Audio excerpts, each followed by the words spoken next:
Na parang ang taray-taray mo pero deep inside alam mo mabait ka, di ba? Ako yun ang akala niyo.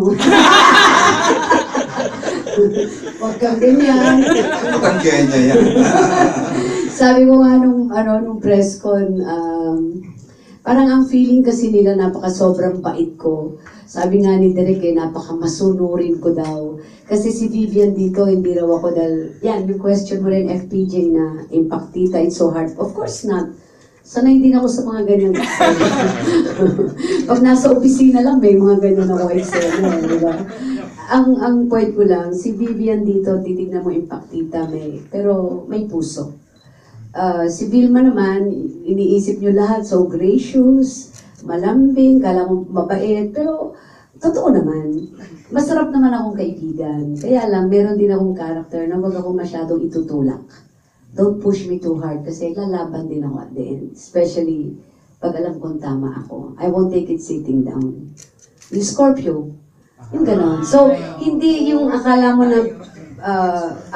na ganito, na mahihirapan ako sa role na ganyan. Hindi rin na, meron din ako impaktita side. Oo, totoo. Alam mo na, Fernando, Yung eksena dyan, meron akong ganyan sa opisina. may ganun pa yun. Yun. So, it's not really that hard. But I guess, ang pinaka-importante lang, yung talagang character ni Vivian ang magampanan ko.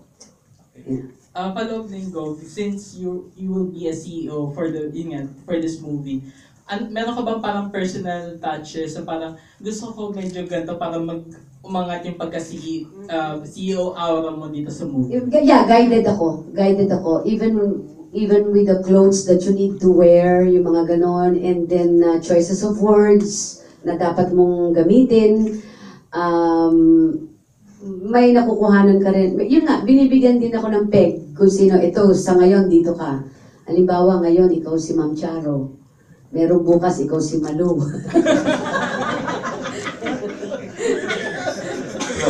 alam ko na yung hatian. Alam ko na yung hatian.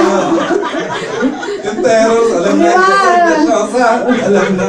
Pag gusto mo naman medyo mabait, ikaw si ganyan. Ganyan lang ang behave mo dyan. Diba? Sorry naman, may mga ganon, may mga peg na ganon. Depende sa eksena. Kasi ito, siguro pwede ko share sa inyo, kung titignan din natin sa trailer, parang akala mo it is so heavy, di ba? Actually, it's a very light comedy drama. Ang pinaka-importante lang dito kasi yung message ng movie. Hindi kasi ito yung rom-com. Alam mo, sabihin yung konting lakad, ligaw, kikiligin. No, it's may meaning yung movie eh. Most especially about family. Tama si Joyce Bernal. Tatlong medyo ego tripper na mga mayayabang. Ay yung character ko. Si Jill din, di ba? Kaya nakakita ng kamatch, di ba? Same thing with my son. So yung tatlong akala mo mga mayayabang na matataas na akala mo at the end hindi na kayang pababain yung mga loob. Hindi eh, meron din. Kasi kahit na anong salbahe mo, at the end of the day, lalabas na may puso pa rin. Most especially pag pamilya na ang pinag-usapan. Kasi family is the most important unit in our society. Whether we like it or not, lahat sa pamilya nang gagaling. So pag nagkaroon ng problema sa pamilya, kinukonsider yun major. So it's not just the love, kilig-kiligan, it's the message na gusto. Especially for people na may sakit. Yung may cancer. Di ba? Don't lose hope. Kahit may cancer ka, mag-red lipstick ka.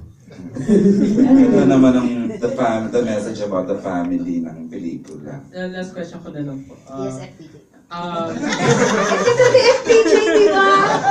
Sarap lang banggitin eh. Yes, FPJ.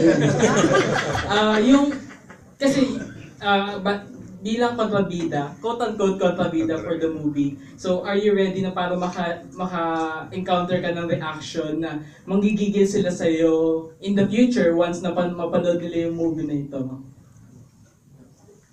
Hindi ka mamahalin mo ko. Biglang gano'n eh, no? Hindi. Pag napanood mo, hindi eh. Kasi makikita mo lang, kala mo impaktita siya, pero may puso siya. Hindi ka magagalit sa character ni Vivian at the end. Hindi ka magagalit. Oo, it's just, yung lang mga problema ang i-encounter niya. Kasi hindi naman siya talaga yung mayaman na ganyan eh. May established din yun. Nanggaling din siya sa mahirap. Kaya lang nagpursige. Kaya niya inabot yung ganyan siya na naging CEO, kayaman. Kumbaga nagpursige. Hindi ito yung mayaman na, hindi. Established din yun na galing sa mahirap na nasa na siya ngayon. Ganun. And then the problem na papasok ng pamilya at paano niya haharapin din yung buhay. And then, be positive. Magiging positibo yung buhay niya. Ganun. Sa pamamagitan ng dalawang taong yun. Si Angel at saka si Zian. Okay. Thank you, FPJ. Thanks, FPJ. And the next question will come from